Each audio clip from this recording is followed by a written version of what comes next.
Welcome to After Nebrasketball episode number 1. Glad to have you with us. I am Jack Mitchell.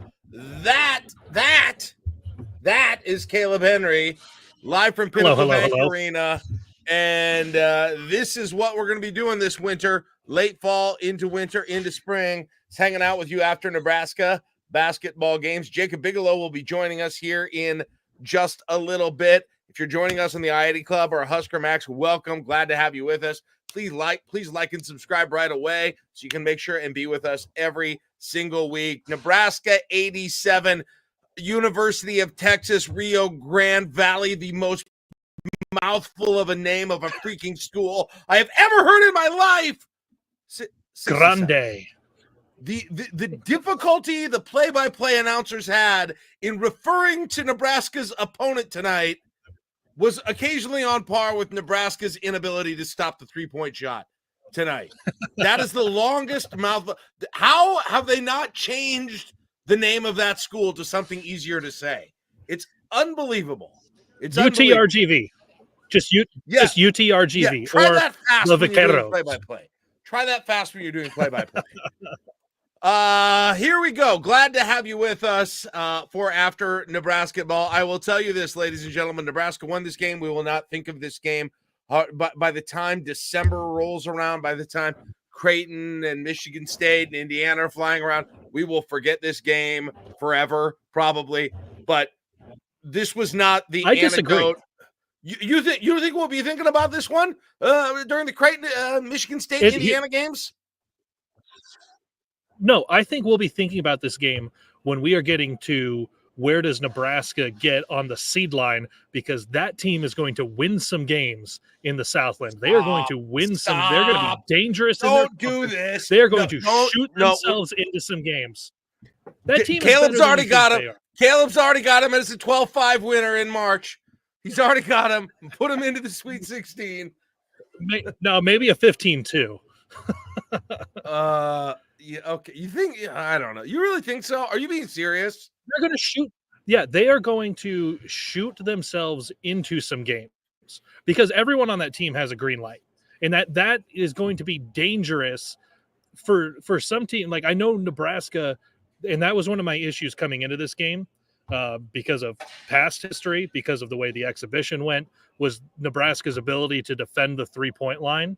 And the fact that they were going to be volume shooters from deep, they take 41 threes. 13 for they 41. Could have taken, they could have taken 50. So it ends up being a 20-point win for Nebraska. Let's say they do take 50 and they hit 20 of them.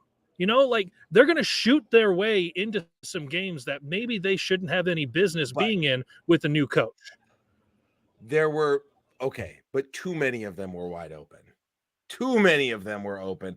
The defense is among, or someone was close and they didn't defend it well. Yes, the defense is among my concerns that we're going to talk about tonight. Yes, the perimeter defense, the defense. Listen, part of it, if you're shooting, so 13 for 41. Okay, right, like high volume, 39% field goals overall for UTRGV.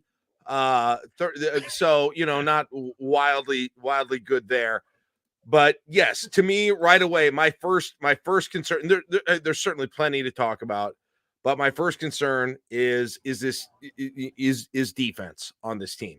And that, that's where it's going to start, and especially perimeter defense. Here's where the perimeter defense, The perimeter defense did look better. There was a stretch in the first half where things kind of got settled down because UTRGV was knocking down shots. They were keeping it close. I mean, they kept it close all the way up until 5 minutes left in the game. But Nebraska went small ball. You had Ulis at the point all the way through Bear K at the 5. Like there were some creative things that Hoiberg did with the lineup to stop the bleeding at that time, and Nebraska just stayed in the game. Well, didn't really stay in the game, but stayed with the lead the rest of the way from there on out. They didn't trail after that. But that was an adjustment that had to be made. Is that something that we see once we get into the Big Ten and we know teams are going to be able to heat up? because inevitably there are going to be 3 or 4 teams that shoot their season best for threes against Nebraska. That happens every single year. Is it the small ball lineup? I don't know, but I know Nebraska was able to hold the tide off a little bit when they went there. That's definitely not their best lineup. I really liked having Andrew Morgan out there. I like Berke being more of a forward than being the 5. Like, there are different things that I like with this team, but them going to the small just for that instance, it helped. It's not a complete fix for the 3-point defense. One of the things the Hoiberg teams have been able to do is get that scramble going on 3-point defense, though. You did not see that tonight, right? There wasn't the scramble. With the efficiency. Yeah, it wasn't there. It wasn't there like you've seen. No, and some of that, I don't know. Is it like you're a lot longer right now? So are you? Yeah. Are some of the guys maybe just expecting that they're going to be able to defend it better? They're going to get more tips on the ball. Whereas when you had, I know the defense wasn't great, but when you had Casey out there, you had some shorter guys out there where it became scramble ball. You had more minutes from Sam Hoiberg type of thing, and it just became a sprint around the 3-point line, running guys off of the line, and then ultimately forcing them into a late clock shot, and it worked out for you, or getting a turnover. That just really wasn't there tonight. Yeah. 13 for 41 is good for 32%. So it's a good, it's the exact same percentage. Bad. It's the exact same percentage Nebraska shot, which was 6 for 19. It's just with 3,000 times more 3-pointers than they shot. Now, can I say this? How did UTRGV, how did that team not have anyone foul out of that game? They must have had 18 players with 4 fouls in that game. That was was unbelievable. They had 4 players with 4 fouls, 2 others with 3. They had 27 fouls in the game. It was unwatchable. It was Kaleb, between the difficulty guarding the 3 and the constant the bazillion fouls from UTRGV, between that and that, and then with 5 minutes left in the second half, it being a 5-point game. This is not the elixir I was looking for after Saturday. Okay. And again, I think I will forget it. I think it will be long gone. But you know what I needed? A beatdown. I needed alley-oop. I needed Harlem Globetrotters freaking crap. I need Rolly Worster, behind the closed eyes passes behind the neck. That's what I needed. You're not gonna get that. But I will tell you what you did get after Saturday, because you're referencing the way the football game went. That team could not close at the end. They got into striking distance, couldn't close. This team tonight, yes, it's against UT Alphabet, went 18-2 run. 18-2 run to close out the game. That is what you wanted to see. And that is what you got from this team tonight, which is very different than the way everything felt Saturday. Let's welcome the third member of our team, Jacob Bigelow. Bigelow, welcome to After Nebrasketball episode 1. I've already kind of lost my mind in the first few minutes, believe it or not. I was afraid of this being the case. I've already lost my mind. 5 minutes left. It's a 5-point game. I can't watch any more fouls I can't say the other team's name because it's got too many letters. Bigelow, tell me your thoughts on tonight's game. I think my biggest takeaway was that we heard a lot from Fred Hoiberg in the lead up to this season about the importance of not the 5 to start the game, but the 5 to end it. And the way that we saw this team close and finish, while Brice Williams is dealing with cramps, and your 5 on the floor is Raleigh Worster, Connor Essegian, Juwan, Gary, Berke, and Andrew Morgan, and that they finished. I mean, they closed the door. I mean, it doesn't feel like a 20-point win. After sitting here and watching the entirety of this game, it sure as hell doesn't feel that way. Covered. If they had tried, they could have covered in the last minute. Yeah, the back door was open there for some may have been interested in that. Yes, significant to some folks, significant to some when they were making that run. But mean, they finished, and no one's gonna, if no one's gonna be looking at the first half box score in March or February when you're talking team sheets or whatever. I agree. A 20-point win's a 20-point win. You're on to the next one. Bill Belichick voice. They're on to Bethune-Cookman. Mm-hmm. That's what I said at the beginning with Kaleb. I'm not going to ever be remembering this one. Now, you don't have to go to February or March. I'm not going to remember this by Thanksgiving. I plan to eliminate. I plan to severance this thing from my mind after today. After this whole thing is completely over. Let's talk about Brice Williams. Jack, here. No, yeah, go ahead. I want to get to Brice. We'll get to Brice, obviously, for what he did, but there were a lot of tweets that happened halfway through the first half. 8 turnovers in the first 9 minutes is what it was, just under 10 minutes. Yeah. But then you had 5 over the last 30, including one at the end of the first half where you could have taken 2 other shots before you even got into that situation. You just didn't want to leave any time and then turned it over. And then there was a bad call with Berkay and a travel. Like there were some tough luck turnovers the rest of the way, but to go 5 turnovers in the 30 minutes after, I was concerned about the ability to hang on to the ball, like the ball security. And then I felt really good the last 30 minutes. Bigelow, what do you think? You agree with that? I mean, the turnovers were high in the first half, no doubt about that. Yeah, I mean, it looked kind of similar to the exhibition game for the first half, just choppy, sloppy, slow. I mean, then Brice Williams kind of said as much, talking in the post game. He said, we're still a new group. We're still getting used to one another. That's what they looked like. And they look like a team who hasn't played together before. I mean, that's what they looked like, right? Yep. Yes. And it's as corny and cliche of coach speak as it can be. But I mean, when we officially crossed the bridge of Fred Hoiberg saying these guys are ready to play someone that isn't each other, that was when you knew that, they want to see what it looks like against a real opponent. And we got a closed door, not so secret scrimmage against Utah and an exhibition game against the D2. But this was for real tonight. And I mean, there was a lot to like, a lot that, made me raise an eyebrow. All 3 of my biggest questions about this team definitely appeared to still be significant throughout the majority of the game. So, but it's game 1 for a reason. They're 1-0, and we will not hopefully be thinking about this game much longer down the line. Now, okay, couple of quotes. By the way, those of you who are watching us, okay, YouTube, Jack, lose your mind about Brice Williams. Well, let me say one real quick thing. It's time for you to lose your mind about Brice Williams. Go. We got a good crowd on the YouTube. Want to say hi. If we read chats, it's going to be from our Discord. That's I-80 Club members. Go to patreon.com/I-80 Club, and we'll interact with you during these shows throughout the entire year. Brice Williams is the master of scoring. Whatever. What was it? 20. I'm looking at the numbers now. What was it? 27. I mean, Bigelow, that was kind of usually Brice will put 25 down fairly quietly or 20 down pretty quietly. There were a ton of free throws, of course, today, but there's a world where Brice Williams is an alpha for this team.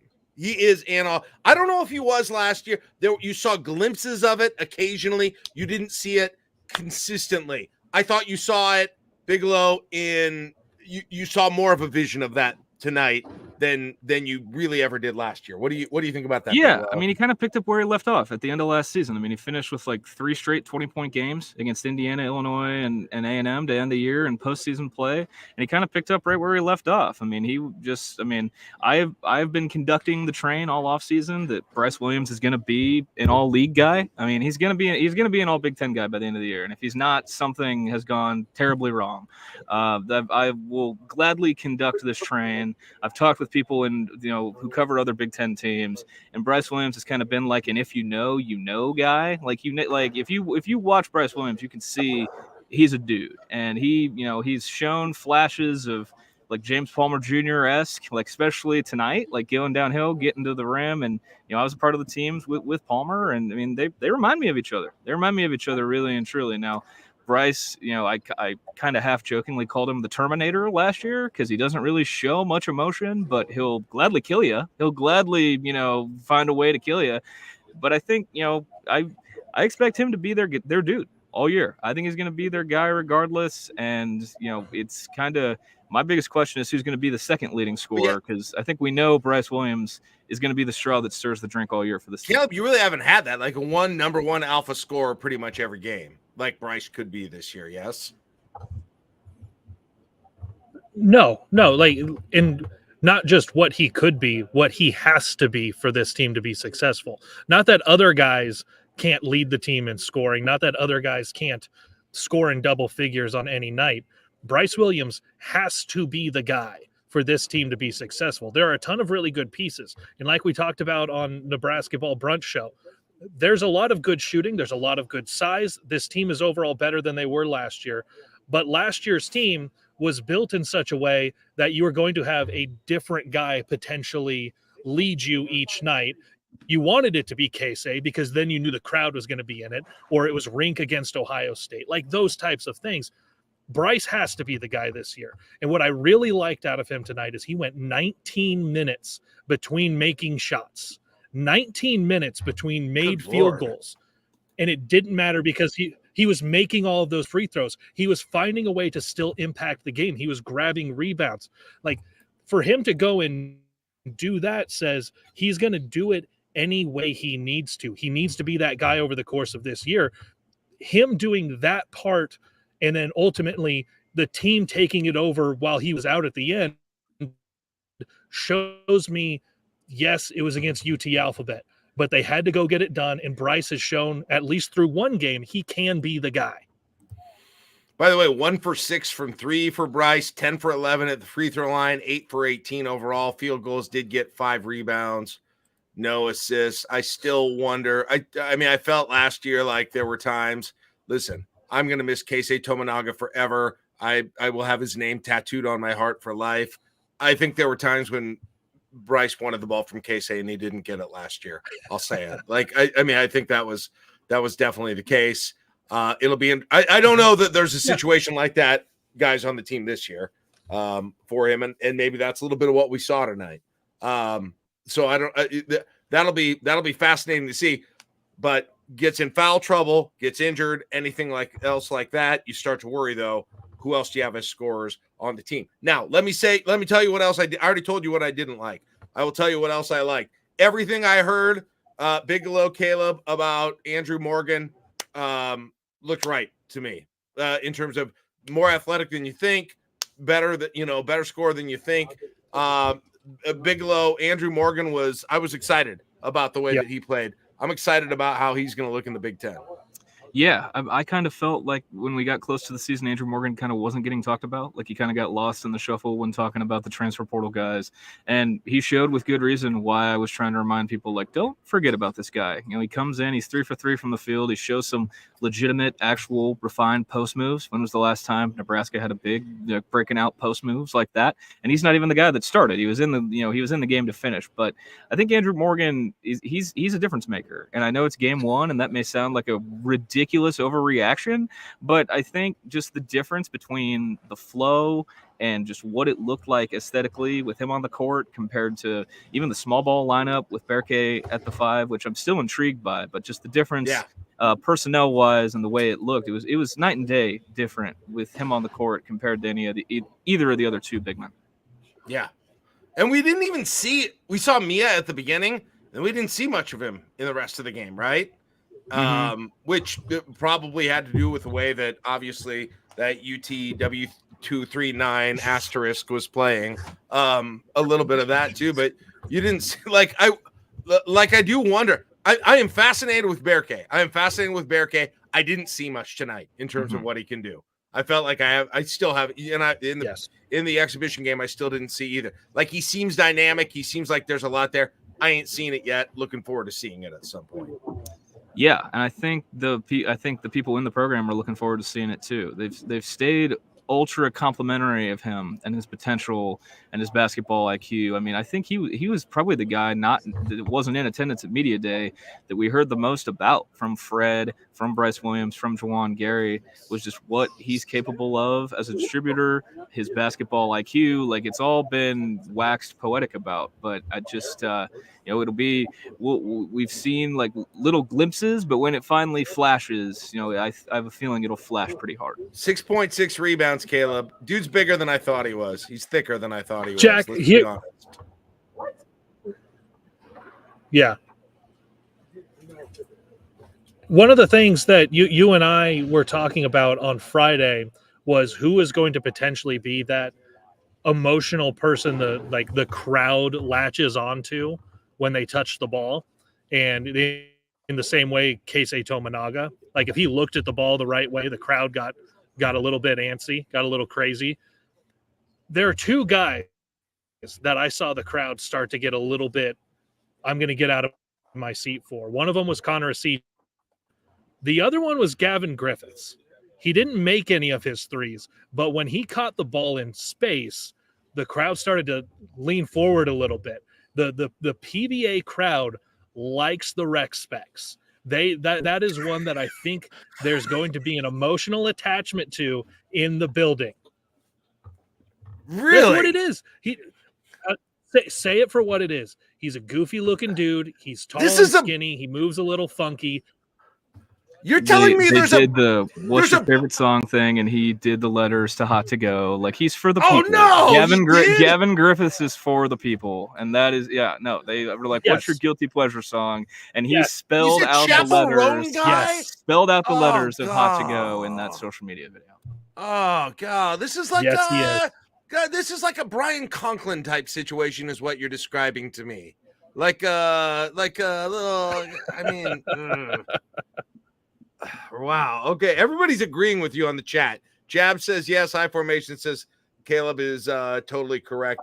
Back to Bear K. I Formation said earlier they need Bear K to become the secondary distributor after Worcester. Let's talk about Worcester. Guys, I liked Worcester. I liked a lot about Worcester during the course of the game tonight. And, a guy, Kaleb, you talked about his size.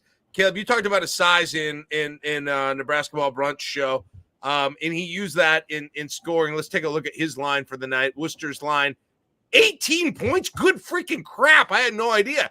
18 points, 6 for 7, hit 1 3, 5 for 9, 9 rebounds, 3 assists. Jeez, freaking crap. He made a few more assists. He would have been a triple-double territory, you guys. Yeah, I mean, I've been really high on Riley Worcester since the minute he committed. And 4 steals. And I mean, he's an impact. I mean, I said difference maker about Morgan, but I mean, Nebraska has not had as true of a true point guard as they have now with Riley Worcester. I mean, he's not. I mean, there were a couple instances where he was like trying to play bully ball down low, and I'm like, is he doing too much? And then he like hits the fade mid range, and I'm like, okay, like there we go. Like, I worried he may have been trying to do too much, but everything I've seen from him so far, I mean, it's a lot to like. Really high on just the difference that having a true point guard can make for the Fred Hoiberg offense. He plays smart. He wasn't making any bad reads, bad passes, questionable shot selection, but he still finished with a couple boards, couple assists, and double-figure scoring. So it's hard to not like anything you've seen from Riley Worcester so far. 18, 9, and 3, 6 for 7. He finished at the rim. Mm-hmm. He finished at the rim. He missed one shot, questionable shooting, questionable shot selection. Yeah, did you say questionable shot selection? He was 6 for 7 , Bigelow. Yeah, okay. Do you even remember the shot he missed? No, but Unless he made that freaking 3. He's like a 23% three-point shooter, and he canned that. I feel some type of way about mid-range fadeaways, okay? I may have spent too much time around Fred Hoiberg, and it's rubbed off on me, but I feel some type of way about mid-range fadeaways from your point guard. That's the only questionable thing, okay? DPM says the whole team except Gavin and Connor is much thicker than I remember a Nebraska team being in a long time. Agree or disagree? Not wrong. Agree. Hard agree. Oh, yeah. Thick with 2 C's, as the children would say. It's a thick team. What's that mean from then? top to bottom. So what's that mean though? Does that mean that they? I mean, what were the rebound? I'm gonna look at the rebounding numbers for tonight. Total rebound 42 to 32. 42, 32, 31, 23 on the defense, 11 and 9 on the offense. At that point, is that the implication of that, or what should it mean if this is a thicker team than we've ever seen? So one of them. Yeah, one of the implications of having a thicker team is you shouldn't get pushed around, which means rebounding. So that's number one, and that's been an issue for Fred Hoiberg teams. So you've got thicker guys, you've got taller guys. So that should help out with all of that. The other end is it's nice that you've got a 6'5", kind of a thick point guard. So you're handling the ball. You're not going to get bullied and turn it over. Like it's just nice that you have these guys that you can have someone go post up or defend the post, and they're not going to get run over. It should just overall mean a more physical team. I hope so. The rebounding didn't look like I thought it would with all of that, especially in the first half, but we'll see. They didn't get tested inside either with somebody who I mean, that just wasn't the game that UT number sign, Arabic letter Q, WF 217 looked like. So Nebraska played a tax document tonight. Yes, that's they what did. It's starting to sound like. They played a tax document, not a real university. That's what it's sounding like. 1040 easy is what they did. Yes. Guys, obviously, I mean, listen, this isn't me piling on anybody. They're going to obviously have to get more from Juwan Gary than what they did tonight regularly. He, there were games. I mean, I remember Bigelow. You remember last year he gets hurt against Rutgers, and I almost broke down because I thought he was the best player on the team at the time. Yeah, it's gonna be. I still question, like, if you want to talk about actual questionable shot selection, Juwan Gary continuing to pull threes. I know he made the one late, but I don't want. The perfect world for this Nebraska team is not him being as reliant on perimeter play. It's that, as corny and cliche it is, it's that junkyard dog mentality, fighting inside, fighting for rebounds. You're right. Like, that's the ideal role for Juwan Gary. And when I didn't see enough of that tonight. I absolutely agree. And when you've got one bona fide dude in Brice Williams, the rest of the guys on the roster have to be stars in their role. Maybe they're not stars in the big picture, but I mean, Juwan, obviously he's the longest tenured Husker, not named Sam Hoiberg. He's been a part of the program longer than anyone. He was a part of the Griesel team. He was a part of the team last year. So he knows about the standard that Fred has and what he wants, the product on the court to look like. So, I mean, he's going to have a role, but he's just got to be a star in his role that we've seen him thrive in the most the previous two seasons of Nebraska basketball. It just comes back to what I said earlier. It looks like a team that got picked off the playground. Right, for the most part, right? We're taking him. We're taking the goggles guy. We're taking the Turkish guy. We're getting this group together. We're gonna play that. It's really what it looked like to me a whole lot tonight, and I'm optimistic that's going to change. You guys' optimism has driven me to a better place tonight, so that's good as well. Let's talk about what's next. You've got. Well, actually, Bigelow, let me ask you just real quickly too. I know you had a chance to listen to Fred. You talked a little bit about what he said. I don't know if you got to hear the players. Just any other thoughts from what you heard after the game? Yeah, I mean, they made it seem not made it seem. They really hit home on the fact that they wanted to play inside. They finished with 40 points in the paint. Guys trying to get downhill, go to the rim, like Brice Williams was getting fouled. Brice Williams made the point. It's like they started the game with a foul. When they got in the bonus and then they're in the double bonus, we knew we needed to go downhill, try to draw fouls, and they wound up with 35. Yeah, 25 for 35 attempts. Yeah, still missed too many. 25 for 35. Yep, and Fred Hoiberg echoed as much. He said, obviously you want to convert more at the line instead of missing 10. He did confirm that Brice Williams was just cramping. It wasn't anything serious. He said he had cramps he said he had cramps in multiple parts of his legs. So there was kind of a oh shit moment in the crowd, when he went down for a second, no, not now. But he got up and he was just cramping. I said that. I freaked out. Bigelow, I freaked the hell out. That didn't look like a cramp to me. That looked like a ACL and Achilles at the same time. So I was freaking out. Yep, but he popped in. He popped in just a couple seconds after Sejan and Raleigh got up there, and he said he felt fine, and it was just cramps. So they put an emphasis on playing inside, playing through the post, and Fred called it a team effort. He said he liked what he saw from just about everybody. You're a former team manager. What do we got to do to get him hydrated better in the next week? Sounds like an indictment on the Gatorade that's being made by the managers. You gotta. There's a right way. Is this too much powder? It might have been. I mean, you got to find the right ratio, right? Like, you got to find the right ratio. Is he getting too much Arctic Blue Jazz or whatever it's called? Yeah, Glacier Freeze, something like Arctic that. Arctic Blue Jazz is not a thing. I just made that up. Arctic Blue Jazz sounds like something people drive to Colorado to buy. I blame Pat. That's what Arctic Blue Jazz sounds like. Get it together, Pat.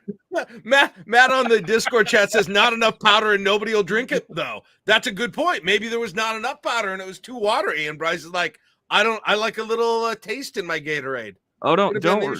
Yeah, absolutely. I got a very stern talking to from James Palmer my freshman year about how much powder needed to be in the Gatorade. And he was like, listen up, Biggs. This is how much powder needs to be in that thing. Because if there's too much powder, I'll give me the whole shebang. I'm worried about this for Brice. Go for it. Can we get JP back here to at least check the powder levels and make sure that Brice is getting the right intake? I don't need any more. I don't need Creighton up in the Omaha Civic Center or whatever where they play and like having, we need to get him fully hydrated for that situation. Absolutely. About this. Absolutely. I mean, I'm sure that, I vividly remember the hydration charts in the bathrooms at the Hendricks. I'm sure they're still there. Be a good teammate. Telling you what championship level hydration looked like. That better be clear as say. If that's yellow, you're a bad teammate. We all know that. All right. Some final thoughts here after this is all over. Saturday, Nebraska takes on Bethune-Cookman, which is not normally that easy of a team name to say, but it's a walk in the park compared to what we just had against UTR, Pound, Umlaut, Enye, Q. But Bethune-Cookman on Saturday. I want to give Gamma. Kaleb, final thoughts for the night. Overall, your impression. I know it's just a single game, but any final, what stood out most to you tonight? You got a 20-point win. You've got to figure out the 3-point defense. You have 2 more games to figure that out before you get to the neutral site game with St. Mary's and then obviously Creighton. You have to figure this out before you get to the Blue Jays, or it will be a bloodbath in Omaha. Oh, God. Okay. Yeah. That's true. That's what they do. You just gave me a very bad feeling. Bigelow, your final thought for the night. I'm right there with you, Kaleb. I already set the unofficial over-under for threes attempted on Wednesday night between UTRGV and Creighton at 75.5. I'm sure there's going to be plenty of threes flying in Omaha on Wednesday night. Oh, that's right. They play. Yep. UTRGV is Creighton's opener as well. Kaleb thinks this is a Sweet 16 team, so I assume, Kaleb, do you want to go ahead and call it now, Kaleb? Oh, my God. That is not what I said. That is not what I said. You said they're at least I don't know if you said Elite 8 or Sweet 16. I can't remember, but you said they're obviously a team to watch for the tournament. UT or whatever. I love watching my post-game show. I said UT alphabet to the Final Four. Put your money in now. Okay. Creighton's going to beat them by like 70. That's what's going to happen, and then we're going to hear about that. And then they're going to play the transitive game. And narratives. Narratives. Whatever. Listen. You guys want to waste all your energy in game one? Go for it. It's a long season for our team. Yeah. It's a long. We're playing for titles. You guys are playing for November crowns. What am I even talking trash against this hypothetical situation I've thought of? Okay, there you go, guys. This was a blast. This was a blast. Thank you so much for doing this. There's a game Saturday night. Kaleb and Jacob and I need to talk. We're going to see if we're going to do that. I know there's college football going on that night too. I don't know if we're going to do that for sure. But if not, we will be back here for FDU on November 13th. Goodness sakes, that's 9 days away. So we'll see about that. But that's the plan. For those of you who are watching either on Husker Max or on the I-80 Club's YouTube page right now, please just give a like and subscribe. In fact, go to the other one, do that too. Because when we go online, it's going to kind of be unofficial. Mm-hmm. It's going to change from time to time. So you can get a notification usually about 15. What was it tonight, guys? About 15, 20 minutes after the game ended, I think. So, about that time. And then Kaleb and I will go on. We just did a few minutes and then Jacob joined us. So that worked out great. So make sure and give a like and subscribe. That actually helps all of us out as well. Jacob, real quick, tell us about your podcast as well and what people can hear there. Yeah, people can go check out The Stretch Big with me, Jacob Bigelow. Get it upon big, whatever. We don't have to laugh about it. It's an okay title. But we're gonna, try to turn it up to 11 with basketball season being here. Had a fun run of guests in the off season, former head coaches, sitting head coaches, even an associate conference commissioner. If you need your Nebraska basketball fix, aside from After Nebrasketball and the brunch show, after obviously, you can tune into The Stretch Big for your basketball fix, and you can, I write, I talk, I'm doing everything. I'm kind of just I'm like the Johnny Cash song. I'm going to be everywhere this basketball season. So if you're tired of me, I'm sorry, because I'm going to be everywhere. Love it. Love it. We are, the three of us are trying to double the total Nebraska basketball content because we think we need it in this world. Kaleb, anything that we need to know too with Husker Max here before we wrap?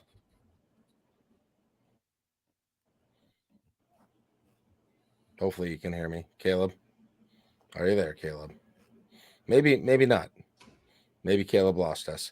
Go to huskermax.com and you can read the. I'm sorry, everything cut out.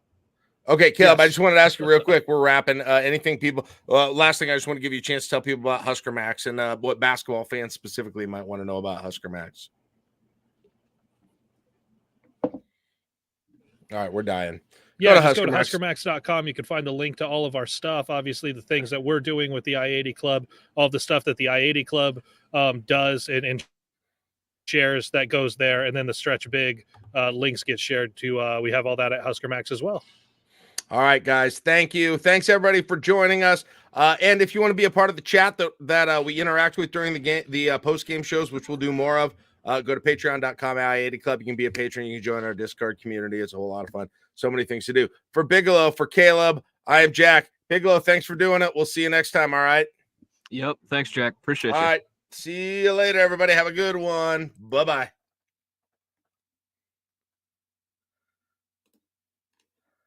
End.